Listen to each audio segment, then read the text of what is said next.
Hi, I'm Star Parker.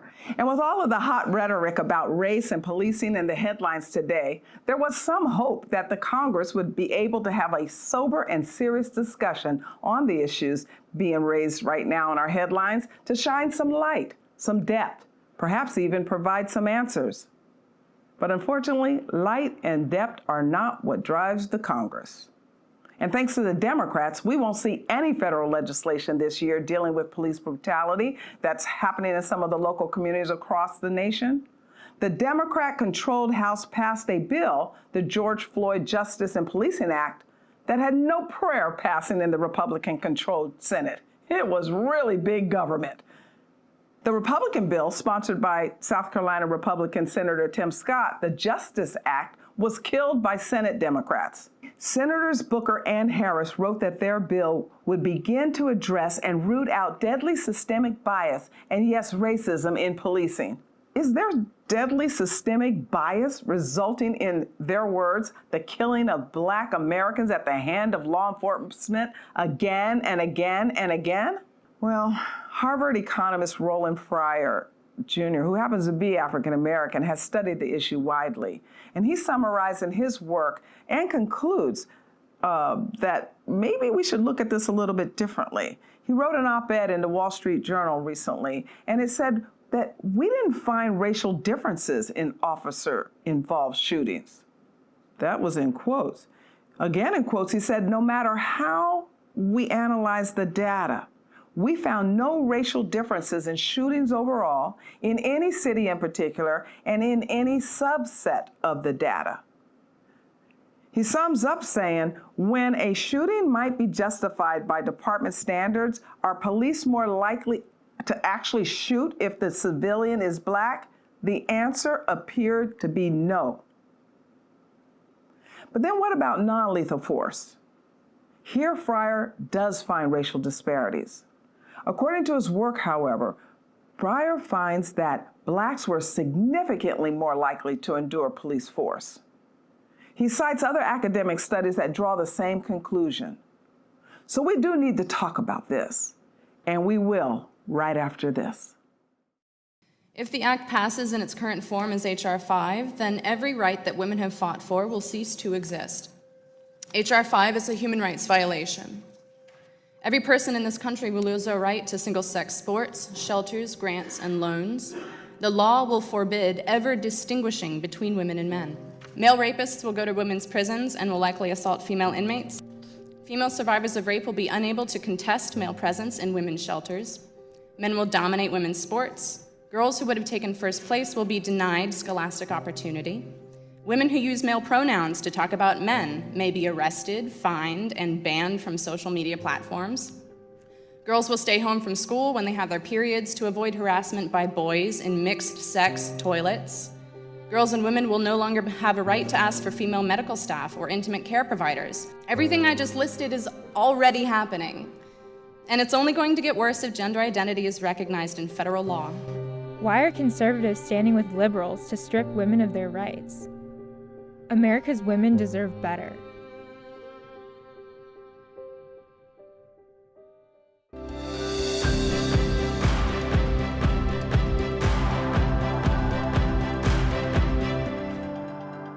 Well, I'm glad you're here with us because we have a very, very important guest today on a very important topic. What I'm going to talk about is the difficulty of police reform from Washington, D.C. And I have a criminal defense attorney with me, Garry Gerstenfield. He's Esquire, defending the innocent until found guilty for 25 years here in Washington, D.C., with offices in Silver Spring, Maryland. He's a criminal case analyst for CNN, for CBS, for Fox, for Law and Crime Network. He's a private pilot, a motorcyclist, and a scuba diver. I think you would have to do all of those things if you're working with the bad guys. Oh, wait, you don't work with the bad guys. You work with innocent until proven guilty. I represent people who are facing some kind of trouble. Okay. Some of my clients are factually innocent. I have one right now that I'll talk about later with you. Wait, has the jury talked about it yet? I don't know if you should talk to me about it yet, but go ahead.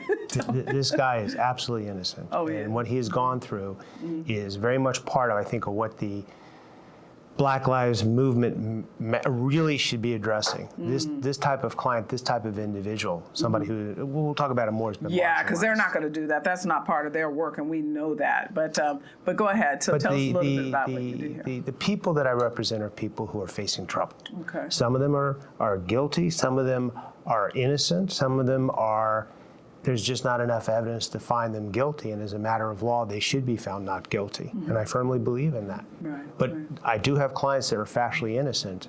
The sad thing is they get treated just as harshly as those who perhaps are guilty. Now, when you say just as harshly, you're talking about once they get into the courtroom, perhaps. But I want to talk about the process to get them to the courtroom, because right now, as you know, police brutality is in the headlines, and here in Washington, they actually think they can do something about it all across the country, even though unions didn't seem to come up. But I want to know, are cops arbitrarily just singling out black men to harass them? The short answer is no. The short answer is absolutely not.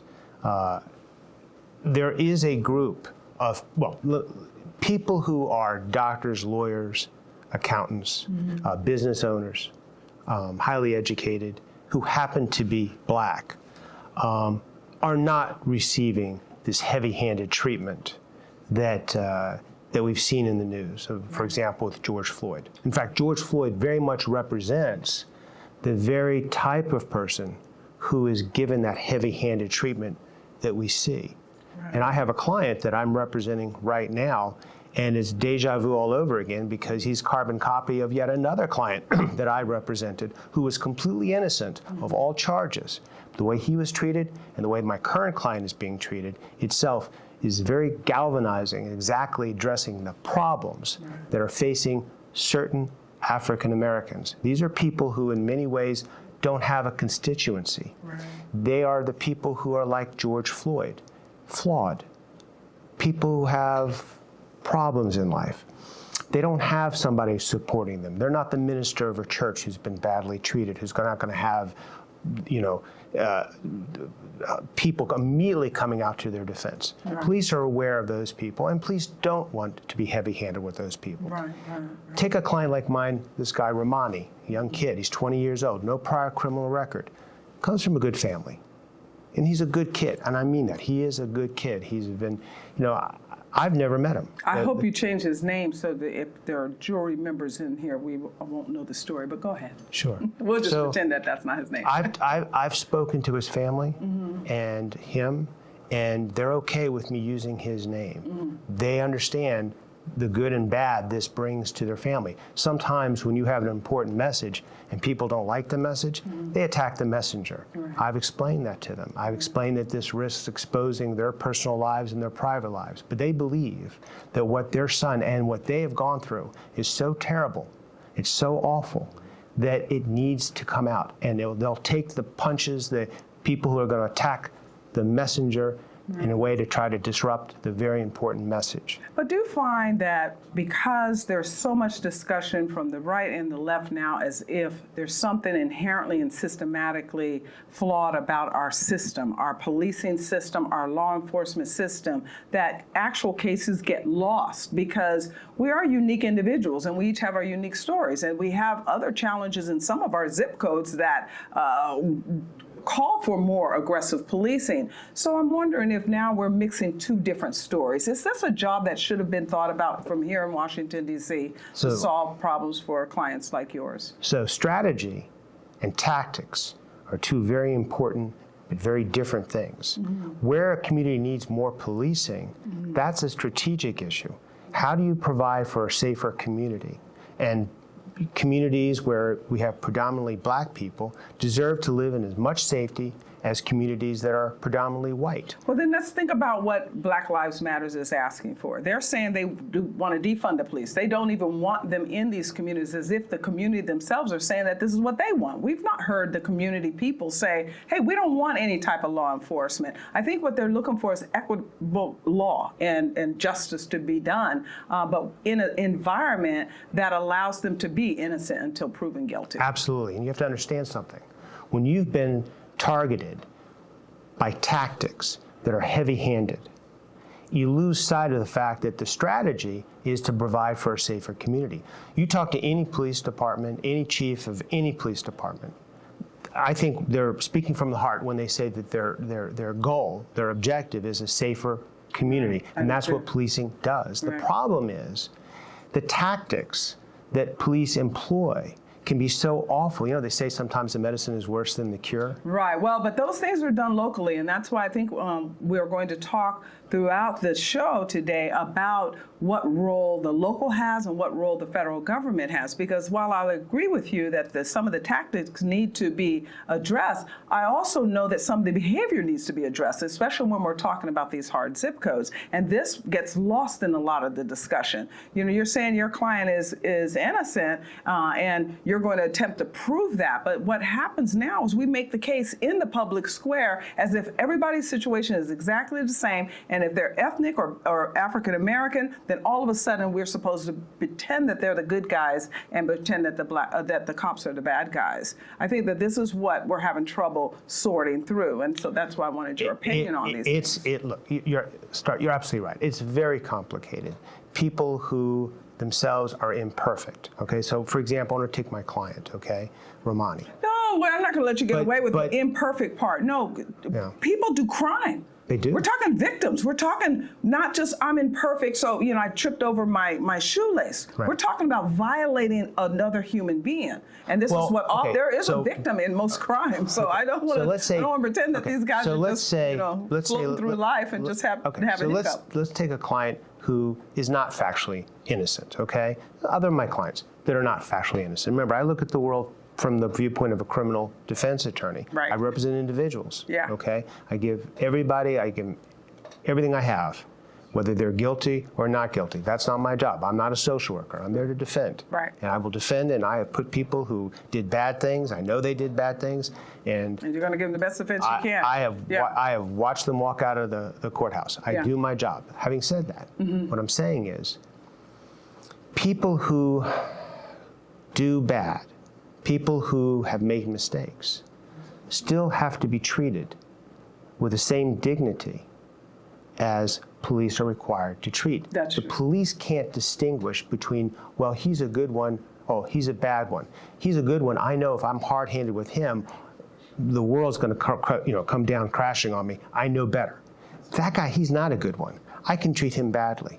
Well, I don't know about badly and goodly, but I'm running out of this particular segment. I'm glad that you're going to stay over because we have to continue with this discussion in that when you're in that adrenaline, I'm just not sure they have opportunity to say, now, what school did they actually go to and what was their intent as they're violating their neighbor? We'll be right back. Hello, I'm Mike Lindell, inventor of MyPillow. Thanks to your support, you've helped make MyPillow become one of the fastest growing companies in America. Over the last 12 years, you've helped MyPillow create thousands of jobs right here in the USA. When I got MyPillow, I'm asleep almost immediately. I stay asleep at night and I wake up more well-rested in the morning. That's why I invented MyPillow. My patented fill adjusts to your exact individual needs and helps keep your neck supported and aligned. I'm interrupting this commercial right now to give you deep discounts, not just on my pillows, but also my mattress toppers, sheets, and so much more. For example, you can get body pillows regularly $89.99, only $29.99 with your promo code. With our 60-day money-back guarantee, you have nothing to lose. Sleep well, America! For the best night's sleep in the whole wide world, visit mypillow.com.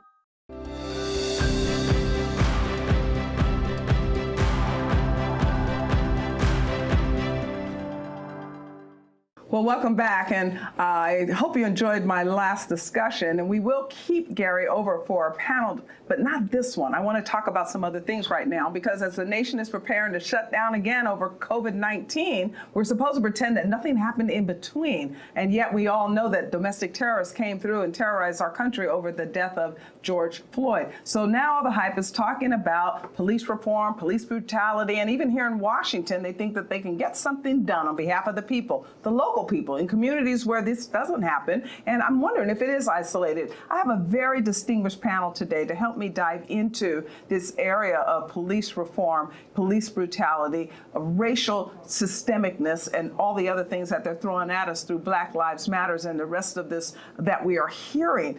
Perhaps we can sort through. So I have Dr. William Allen again. Yep, he's going to help me. He's the Chief Operating Officer at the Center for Urban Renewal and Education. Thank you for joining me.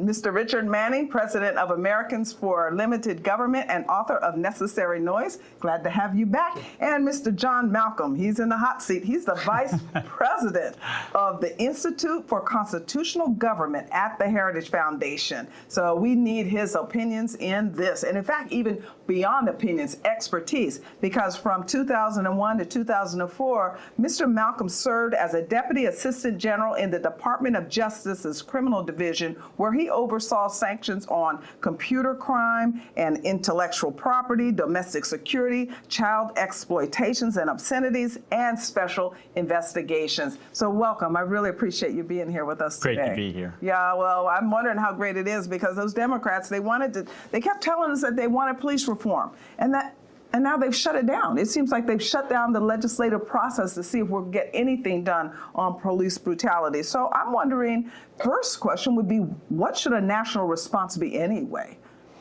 Well, look, it's in an election year. It's always very difficult to get any legislation passed, and the House Democrats' bill is very different from the Senate Republicans' bill. So I'm not surprised that no one is particularly in a mood to compromise. The president has his executive order, which I think will be a step in the right direction. You know, look, police forces are under fire. People are calling to dismantle and defund the police. Some are calling to disarm the police. The New York City Council today, I think, passed $1 billion is going to be transferred out of the police budget to community re-engagement. You know, whatever that's supposed to mean. What, yeah. More money for the NAACP? Well, you know, whatever the solutions that people come up with depend to some degree on how bad you think the problem is. If you really think that the police forces are made up of white cops out to brutalize black people and that we really have systemic racism, then you think the thing is rotten to the core and you're going to want to rip it up by the roots. If you're like me, that says, well, look, you know, anytime one of these unfortunate incidents happen, and they happen, it's like ripping, you know, a scab off of a wound and rubbing salt into it. Right. But that for the most part, the professionalism of police has improved. There are more African Americans in police forces than ever before. More major police chiefs are African Americans. It does not mean that there can't be more training, better recruitment and retention policies by police forces. But you know, one thing is it's very difficult to attract people to go into a very dangerous profession if they're going to be subjected to hatred and calumny, which is what police officers are today. And I think a lot of it was an attempt in that Democrat bill that you said there were some serious differences between what Senator Tim Scott tried to do in the Senate as opposed to what the House is doing. It depends on your starting point. Right. If you believe it's evil, get rid of them, is a very different place than, well, they're good, but we need to reform, and that's done on a local level. Dr. Allen, I'd like to hear a little bit about what you're thinking on the measure that died.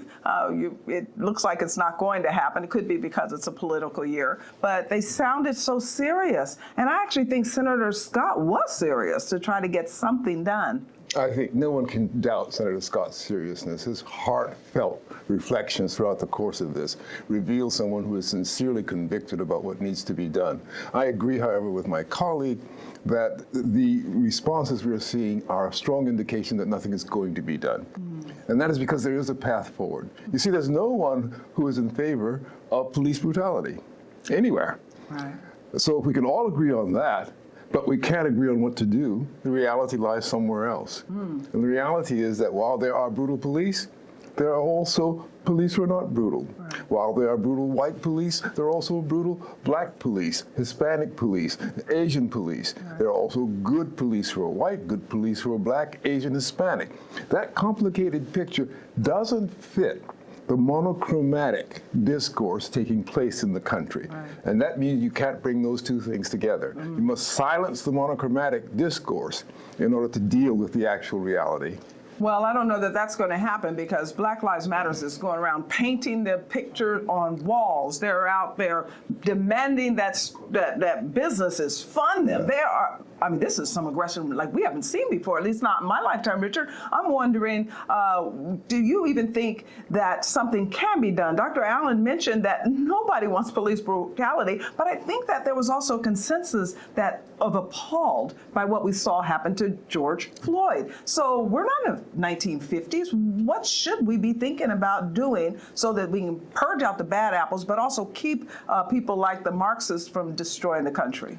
Well, that's a big question. Yeah, it is. I want you to answer it in 15 seconds. Okay, you got it. First of all, Tim Floyd, he was George. Tim Floyd. Tim Scott. George Floyd. Floyd. Tim Scott. Yeah, Tim Scott. Tim Scott was extremely sincere and heartfelt, and really worked hard to come up with what he thought was a valid solution, one that hit to the heart of the matter. I would ask whether or not that is actually the federal government's role. Right. One of the federal government is increasingly encroaching into local policing in a lot of different ways. Bill Clinton, with his COPS program, for instance, interjected lots of federal dollars into local police forces, making the local police forces dependent upon federal dollars. And when there's dollars, there's control. Right. But one of the things that should Which isn't a good idea. Which isn't a good idea. And the unions already have that. So it seems like there's already things happening. Yeah. One size fits all solutions rarely work. That's right. If the city of Los Angeles, for instance, wanted to eliminate chokeholds, they could have done so independently. Every single one of these guys these politicians are jumping up and down and railing about the police have not come up with a valid solution on how you subdue an actual violent person you're trying to deal with on the street who's a threat to others. George, the Floyd situation wasn't that. Okay, let's be clear. The Floyd situation wasn't that, but there are situations where a less than lethal force is necessary in order to subdue a subject. Otherwise, you're sitting there in a situation where you have to use lethal force, and that's worse. So that's the kind of balancing act you're trying to do. In terms of the big picture, the federal government has at the Department of Justice an Office of Civil Rights. And if there are civil rights violations that are occurring within police departments where there really needs to be something done, the Department of Justice has every responsibility to jump in and deal with that and fix the problem. That's where the real solution comes from the federal government. I had that thought when they started the discussion about now we need a national bank of all of the names of all of the police officers who have done violations. I'm thinking we already have a structure here. So I'm wondering now why we didn't hear, if the Republicans are the opposition party, opposition to even this move toward doing something from here in Washington, D.C. Well, so I agree in part with what Richard said. I think when dollars come along with mandates and requirements, it's a real problem. But there is a fair amount of expertise by the federal government. They gather a lot of information. Okay. They're in touch with police agencies of various sizes all around the country. They can develop things like best practices. They can certainly come up with grant funds to encourage good practices and to help people with training or to buy expensive equipment like body cameras and patrol cameras. But the federal government should not be thinking that they are the font of all wisdom. I mean, a lot of the best ideas come from police forces like Bill Bratton and the NYPD coming up with hotspot policing and CompStat. There are innovative ideas taking place in police forces all around the country, and those should become, those kinds of best practices should be coming from the bottom up and not the top. If I can add to that, go ahead. If I can add to that, one of the things that happen around the country is citizens at their local level have a real input on the police. That's a place where they have real input. They say, we don't like this. We want more community policing. And they dictate the kind of policing they get. Right. And if you have the federal government, the government that's furthest away from the people, setting the standards, then the people are actually the ones who are dealing with the police, are written out of the equation. In fact, I think, Dr. Allen, this is where a lot of the problem lies, I think, in our most distressed zip codes, because there's this insistence that the people that live there can't self-govern, so the feds have to solve the problems, which means less opportunity to do exactly what Richard has said. What we hear all the time from all of the African-American agencies and community activists is, we want more community policing. And yet their local departments and their local unions have stood in the way of that very thing that they say they want. Is this an opportunity to have a discussion to remove federal oversight so that people can live more free and select the type of policing for their local communities? Well, I'll remind you that federal oversight is not direct, even in the complicated world we live in. It's indirect, whether through civil rights laws or through the mandates that come with grants. But direct legislative effect from the federal government to regulate local policing doesn't actually exist. So our complicated federal system has created leverage points. And guess what's happened? People in communities have learned to turn to the vast resources of the federal government to seek their own particular advantages. So that you must get them to break that habit in order to change the pattern. Yeah, I would think so, because even to your point, John, you said, well, they might need to help them buy body cameras or something like that. It's fascinating to me that the very blue states and areas that insist that they don't have resources to fund their police have all kind of money for condom machines and curriculums that parents don't want. They seem to find money for a whole bunch of mess. So I'm just not sure that there are not enough resources available already to say, what are our priorities? That's a very good point. I mean, dollars are fungible, and if to the degree to which a state or local authority can say, no, this is really your problem, federal dollars flow. They're not manna from heaven, it comes from taxpayers. And when do the states take those money and bank them for a rainy day? They do not. They spend them on other social programs that they like, rather than putting them, the money into their communities to beef up their police forces. And after all, under our Constitution and the 10th Amendment, it is the states and localities that have primary responsibility to protect the health, safety, and welfare of their inhabitants. Well, and this is so to what you were saying about the difference in the bill that the House wanted. They actually were going beyond the federal role and looking at actually controlling every local area, including what you just mentioned about the social programs. They actually think that we should move these resources. You mentioned New York, move the resources from policing and put them in social workers or in community organizers. Well, look, it's one thing to have some money available to local organizations that are actually trying to help the police. It is one thing to say for certain types of situations we might have social workers, accompany the police to try to de-escalate tensions for people who are, say, suffering from a mental disorder.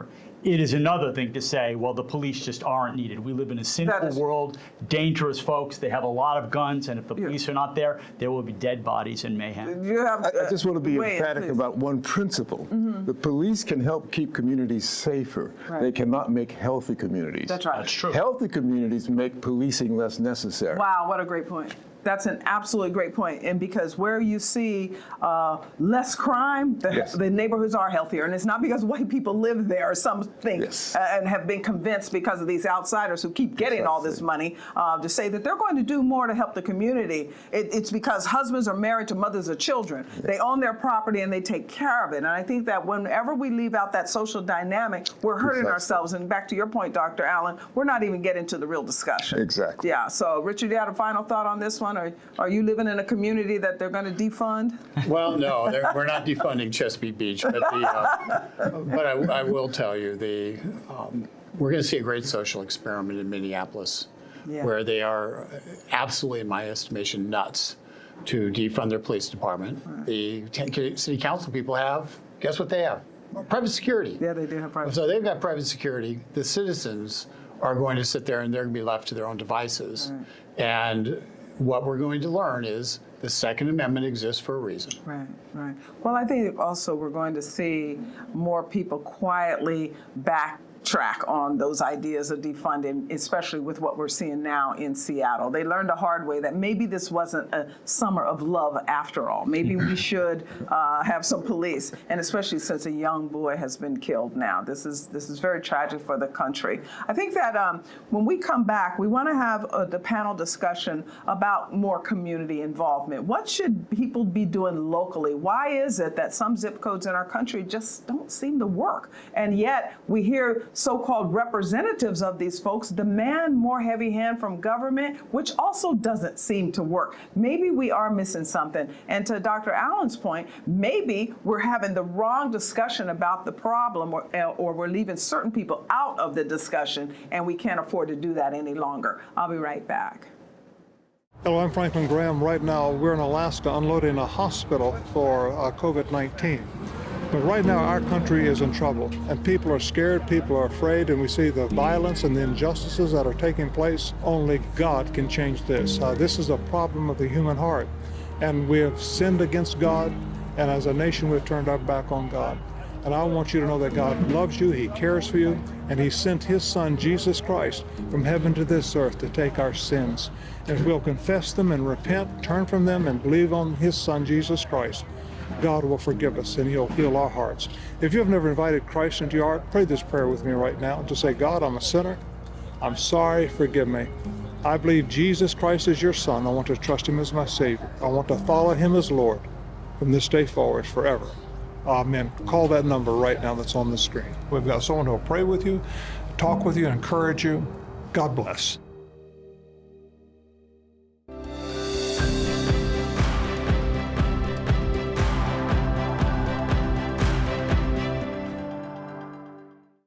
Good thing you're still here, because we have more insight into what, as a nation, we should be thinking about when it comes to police reform, police brutality, what we're now all experiencing together. Some have complained that this happens all of the time, and I'm not so certain. It depends. I've looked at the data. I don't see all of the time, every time. So I want to ask my panel, because maybe they know things I don't know. So I have my defense attorney still here, my criminal defense attorney, where all of his clients are innocent until they're found guilty by by a jury, their peers. But you said you do the best you can, Garry, huh? Yeah. Okay, yeah.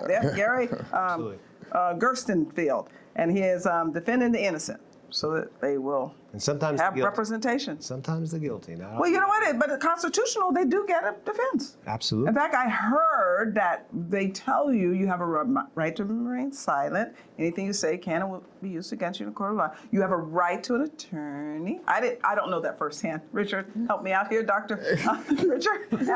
Richard Manning. He's the president of Americans for Limited Government, author of Necessary Noise. And Dr. Allen's going to bail me out of this one. Dr. William Allen is the chief operating officer for the Center for Urban Renewal and Education, also known as Urban Cure. But the black liberals are saying that policing is rooted in systemic racism, that they really is this out to get black men, that they're all victims of aggression and abuse. Is this true? Well, if it's true, then it produces a very strange consequence. When you think of the representation of black people in police departments now, that's disproportionate, to be sure. That's true. Maybe they're just all and if it's therefore systemically racist, you're going to have a hard time explaining how that comes about. Yeah. I think that this country, this society, is living with great vulnerability to easy slogans. Black Lives Matter.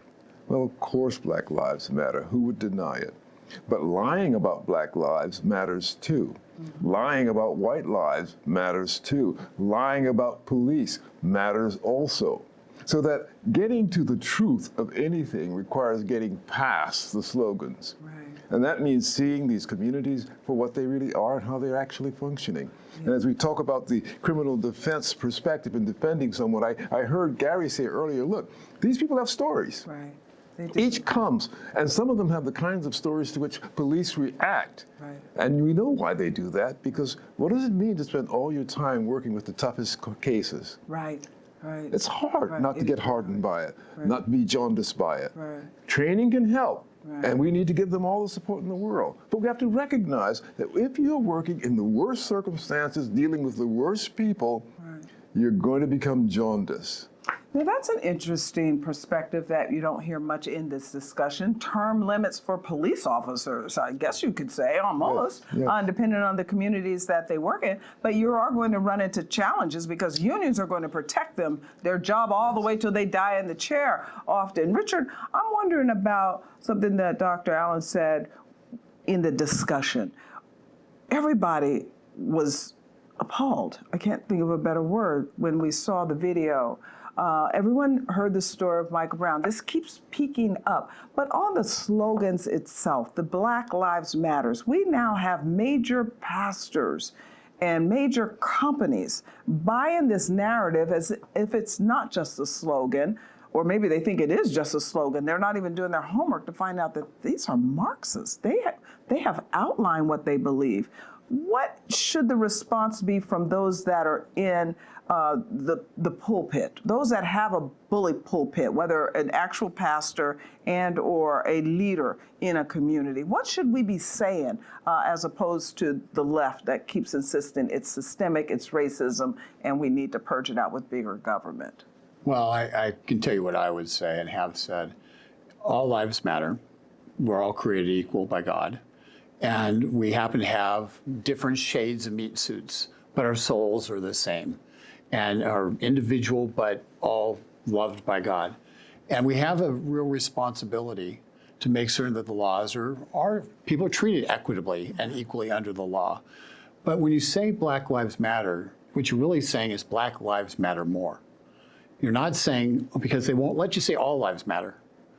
So they're actually saying that Black Lives Matter more for some reason, which is the exact kind of racism which Dr. King attempted to stamp out of our society when he wanted us to be judged by the content of our character, not the color of our skin.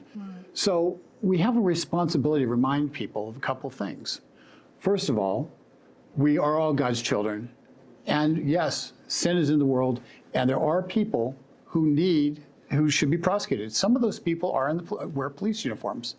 But a world needs, a civilized world, in order to have laws, need people to enforce those laws. Right. And if you strip the enforcers of their ability to enforce the law, what you're really doing is you're eliminating the law itself and the protections that that law affords, and you're making it every person for themselves, which is anarchy. Right. It isn't, and it's not civilization falls when the law is no longer enforced and no longer followed. Well, people are talking about that right now, taking up their arms. I mean, we do have a nation where you have about 300 million guns out there, and folks are getting pretty scared to say, well, if the police are not going to be there or you're planning to defund them, then maybe I ought to fend for myself and my own family. And we've even seen aggression there. People are getting arrested just for doing that. So, Garry, I want to ask you, because you're working with the folks that get in trouble. Some get in trouble, and it's not even their fault that they're in trouble. They just got arrested and they were in the wrong place at the wrong time.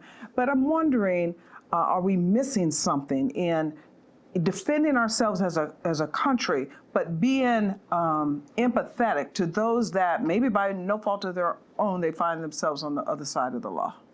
So what happens so often with police is that they're applying a tactic as opposed to a strategy of maintaining a safe community. And the tactic it becomes one of going after who they perceive to be a bad person or somebody they think has done something wrong. And they're not worried about necessarily blowback, because certain groups of people who happen to be Black don't have a constituency. People who've gotten in trouble, the George Floyds. One of the biggest problems I see in the Black Lives Matter movement, the part that bothers me the most as a criminal defense attorney, is what I know to be the sanctification of George Floyd, and it mutes the whole point. It's not that Black Lives Matter, it's that people who've made mistakes, who happen to be Black, have the right to be treated with dignity and respect, to have an attorney that's going to fight for them, care for them, and defend them, and not be somebody who's just trying to move numbers around, be prosecuted by an attorney who makes sure that that person's rights are being followed and complied with, not just trying to get a conviction.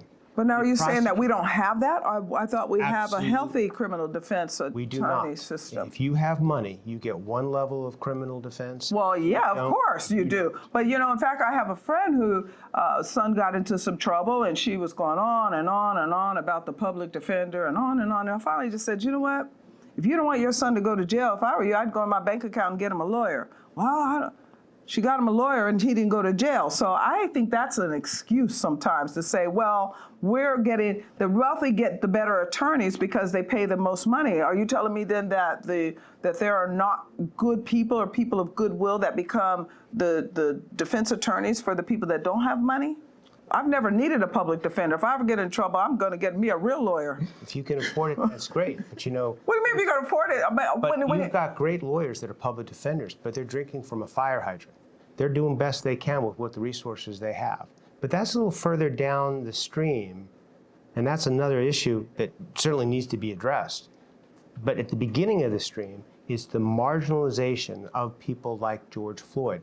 That's the part, as a defense attorney, that bothers me. Well, and they probably it's the should, one but that Dr. Allen, I'm wondering because I hear that, but there is a breakdown in this community. We have more people committing crime. This is something that gets less attention. There is a challenge that I don't think that we should ignore. I want you to weigh in on this because while I understand and hear you, Gary, and I feel bad too for anyone that needs a lawyer and then they don't have any money to try to get a lawyer and they can't pass the hat. They seem to be able to pass the hat at funerals though, but they don't seem to have the money to try to get their kin out from under a hard situation. What should we be doing as a community of people? Because I know one thing. I want to make one more point. I know one thing. If I know that I have high blood pressure and I shouldn't eat a lot of salt, but I'm not going to blame the health system. I'm going to stop eating salt. Do we have a responsibility to do less crime if the system's really rigged? Well, I would say I would have to disagree that George Floyd was marginalized, as I would disagree that Michael Brown was marginalized. These are people who have had tough circumstances in life to deal with. I acknowledge that. And who have made bad decisions, and who end up, therefore, on a certain treadmill, which exposes them to the kinds of abuses that are being described. That I all agree with. But it is not because they are unrepresented. It is because there are social patterns that have developed that have led them to drop out, that have facilitated dropping out, not shouldering the burdens of community life. People who can get by without giving to the community are going to fall into these kinds of patterns. And so again, we return to what I said before. Healthy communities are not created by policing. They're created from within those communities with strong families, with faith, with responsibility, with marriage, with learning to make a living and earning for yourself. So that it is that pattern and demanding it of looks your like neighbor. Marginalization. I didn't mean to cut off the last part of your sentence, but because I was just thinking, and demanding it of our neighbors, because I think that this is one of the challenges too. That destructive energy has overcome the creative energy, and everyone wants to just pretend that there's really no creative energy in these particular communities. Richard, you mentioned to me a story that you knew, and I want to hear it because I think that it would be helpful. When we talk about community, we often forget about the people who live there, living their lives, minding their business, trying to retire or going to work and just minding their business and not coming across the criminal justice system, but their neighborhoods are afflicted by the drug dealers and everybody else who are operating on the corners. And the people who they attract, many times white people or people from other races. But I remember a woman named Annie Ryan. It was 1990 or so. And she's a little 80-year-old black woman who's a widow woman. And she lived in one of those neighborhoods, about a block and a half from the Capitol in Trenton.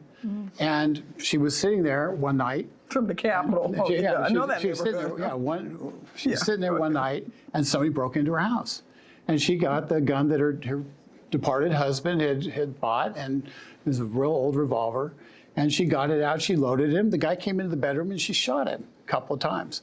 The guy escapes, goes out in the yard, and yells out in the yard at her for 30 minutes before the police arrived, saying, I'm going to come in and get you. Do you have any more bullets left? Okay.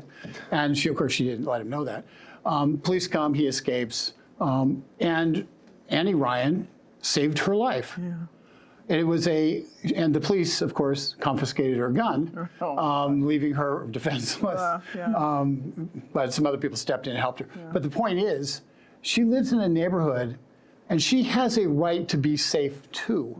And so when you talk about police reform, you have to make certain that the police reform doesn't end up costing Annie Ryan her life. Because while everybody's appalled at what happened to George Floyd, we would be equally appalled if Annie Ryan died a horrible death in her home. When all she's trying to do is live her life out. And that's where she lived. And it's interesting because those stories are every day and we don't hear about them. There is this insistence that we're only going to hear about certain stories to make that a case for national reform.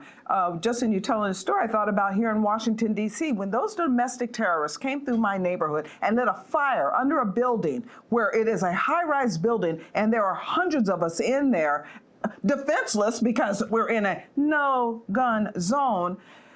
It really got me thinking about how much this anarchy could move us to the place that people would actually pick up arms. Dr. Allen, where do we go from here? Where the House put something on the table that we know is not going to go anywhere except until they're advertising to try to win an election. Tim Scott, the great senator from South Carolina, attempted to put something on the table, and they wouldn't even hear it.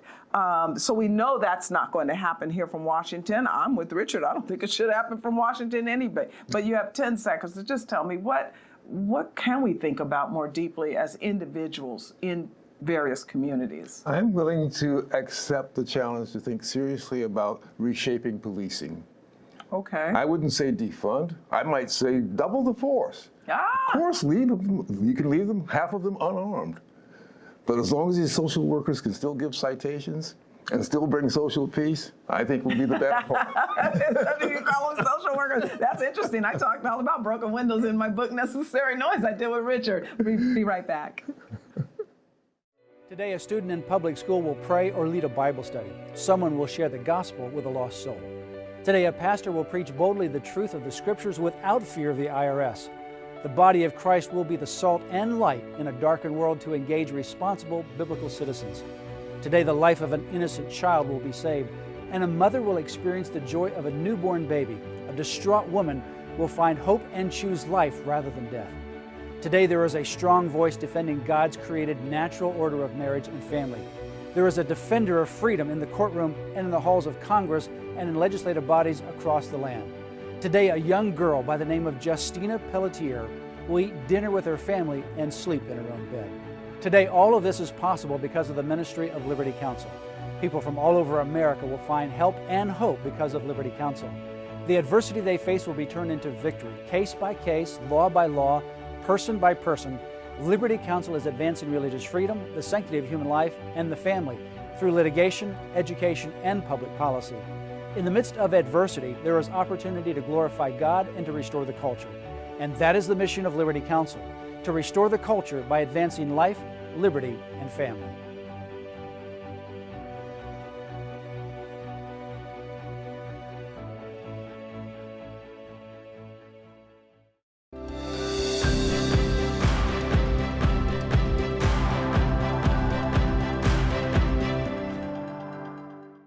Up next, I'd like to introduce you to a new series here at Cure America. It's a special reports series. It's our look into 8 different government intervention programs of the 60s and 70s that were rooted in race.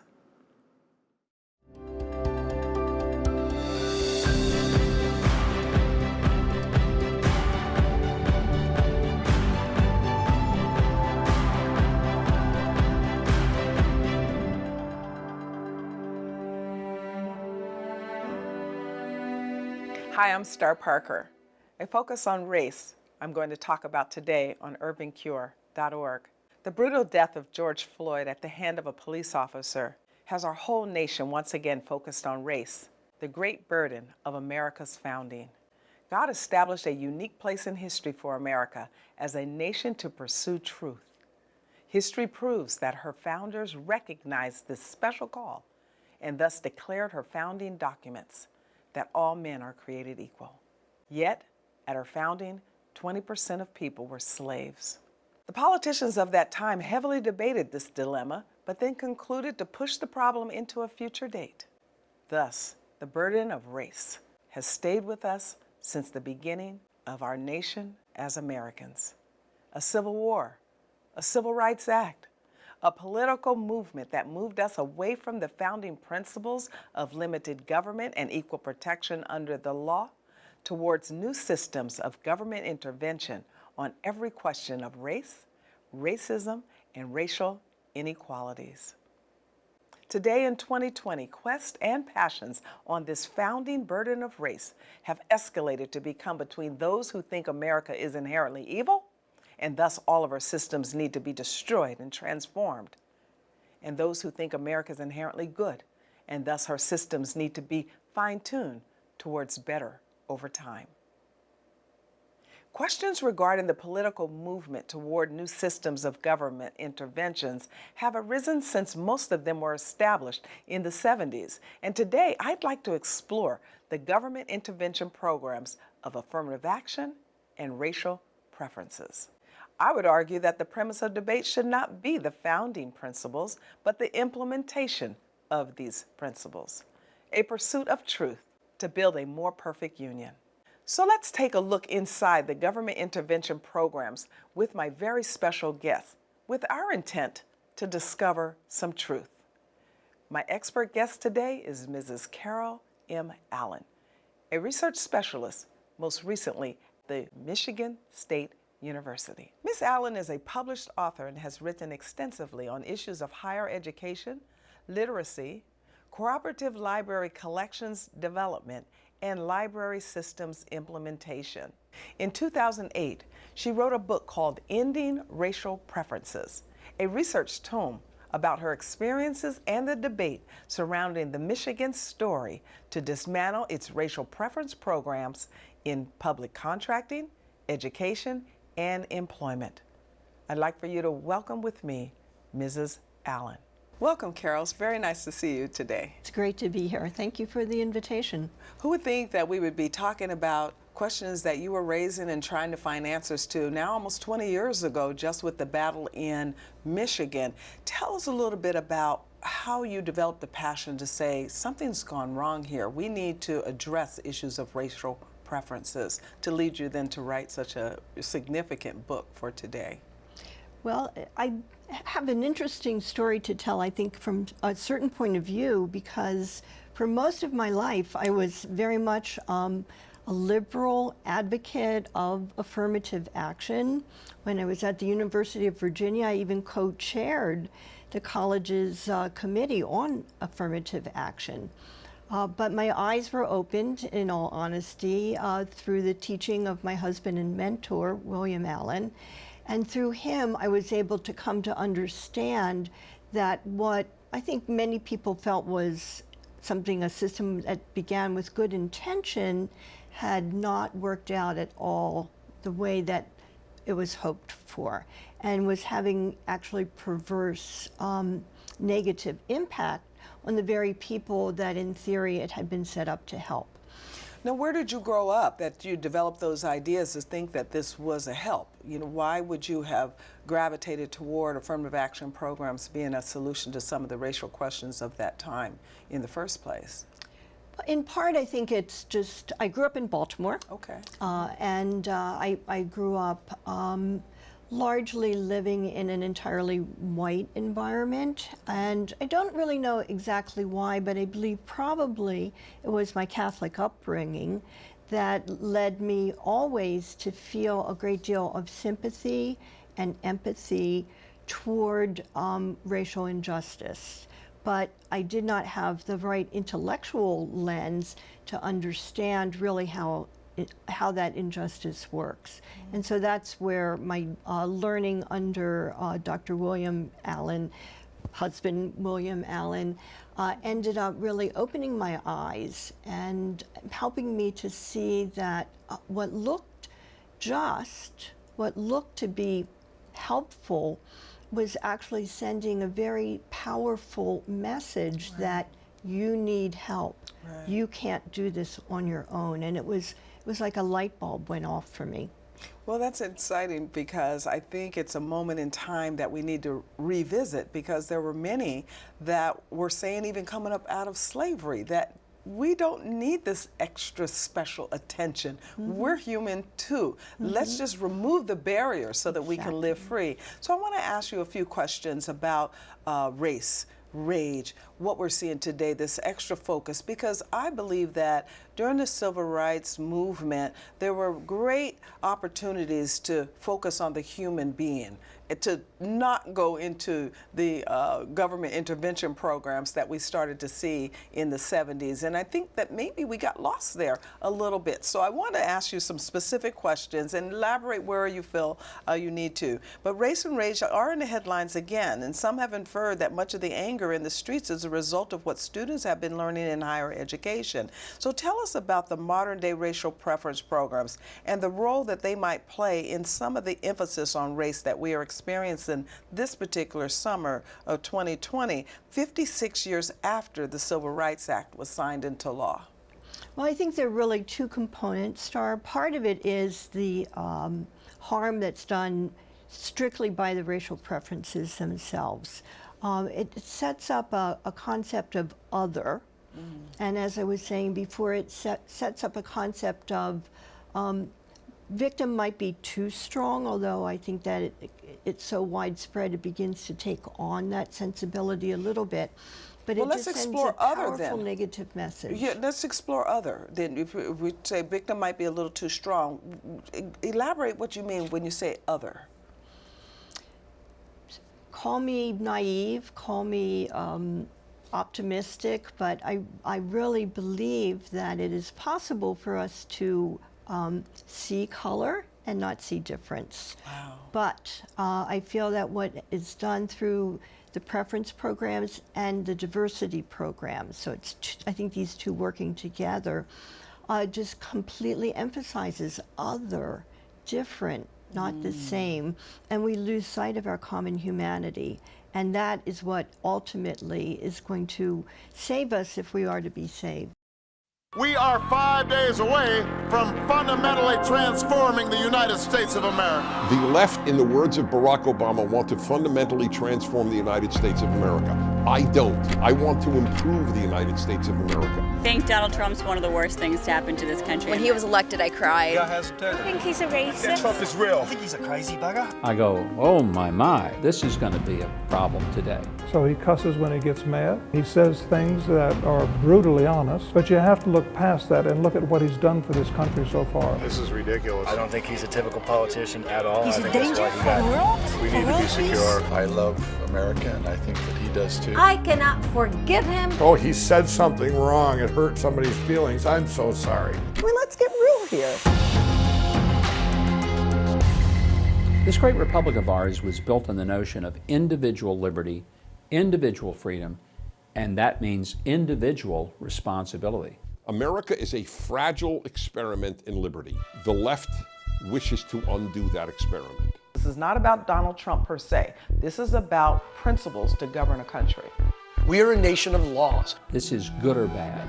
This is whether our country is going to get better or whether it's going to get worse. Sooner or later, a secularist is going to win. If we yield over, decide that America is not unique, it's not special, it's not extraordinary, well, at that point, we've already capitulated to nothingness. We have one opportunity to turn this around. President Trump stopped the enemy of America in their track. And I'm not talking only about the enemies of the outside. I'm talking about the enemies of America from within. And here we have President Trump, who believed in America's exceptionalism, who is following in our founding fathers' footsteps, who believes that America is the most incredible country on the face of the planet, who has great dreams for America. He wants to make America strong again. He wants America safe again. He wants America healthy again. He wants America wealthy again. He wants America proud again. He wants America great again. We have been blessed by God with the greatest nation on the face of the earth, and we are going to keep it that way. We are going to keep it that way.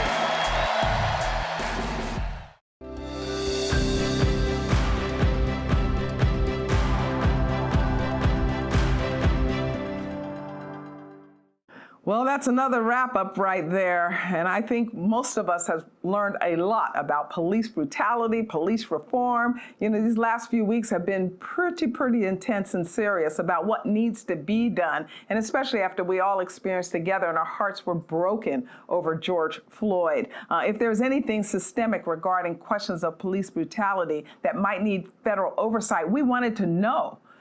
Well, I think that if there is anything systemic, it's Democrats. They're misrepresenting the nature of the problems.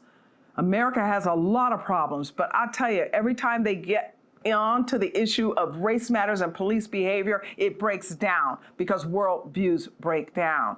Not only do Democrats misrepresent the problems, they misrepresent the solutions.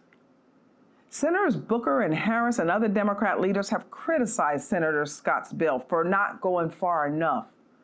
They pretend to go beyond the middle ground to aggressively make change. Well, actually, they just want to expand federal controls beyond effectiveness for local policing. Communities are different. People are different.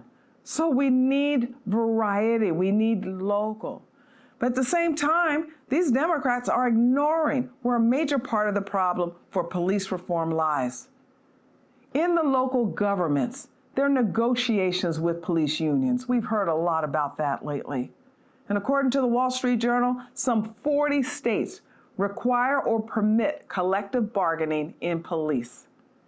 Wall Street Journal cites a Duke Law Journal study that concluded lack of corrective action in cases of systemic officer misconduct is in part a consequence of public employee labor law. The officer charged with killing George Floyd, he had 17 misconduct complaints. 17 against him in 18 years. No one would keep that kind of employee. Come on. That was in the Journal, too. And one of the officers who stood by and watched had been sued for excessive use of force, and he settled for $25,000. You know, all too often, public employee unions shield public servants from the public they are supposed to serve. All too often, police unions enable and protect the very behavior we want to stop.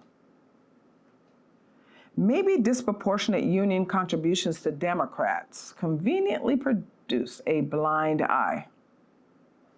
But sure, it's a time for answers and action. And I know you agree that this is a time for answers and action. But there can be neither without honesty. Perhaps now, because it's 2020 and not 1920, the God-fearing church-going in our nation will take a serious look at the elected officials they send to Washington to serve their communities, especially on the subject of police brutality, and on behalf of those experiencing the heavy-handedness of some rogue cop carrying the badge of a police officer. I hope you'll stay with me with Cure America, because next time we have more.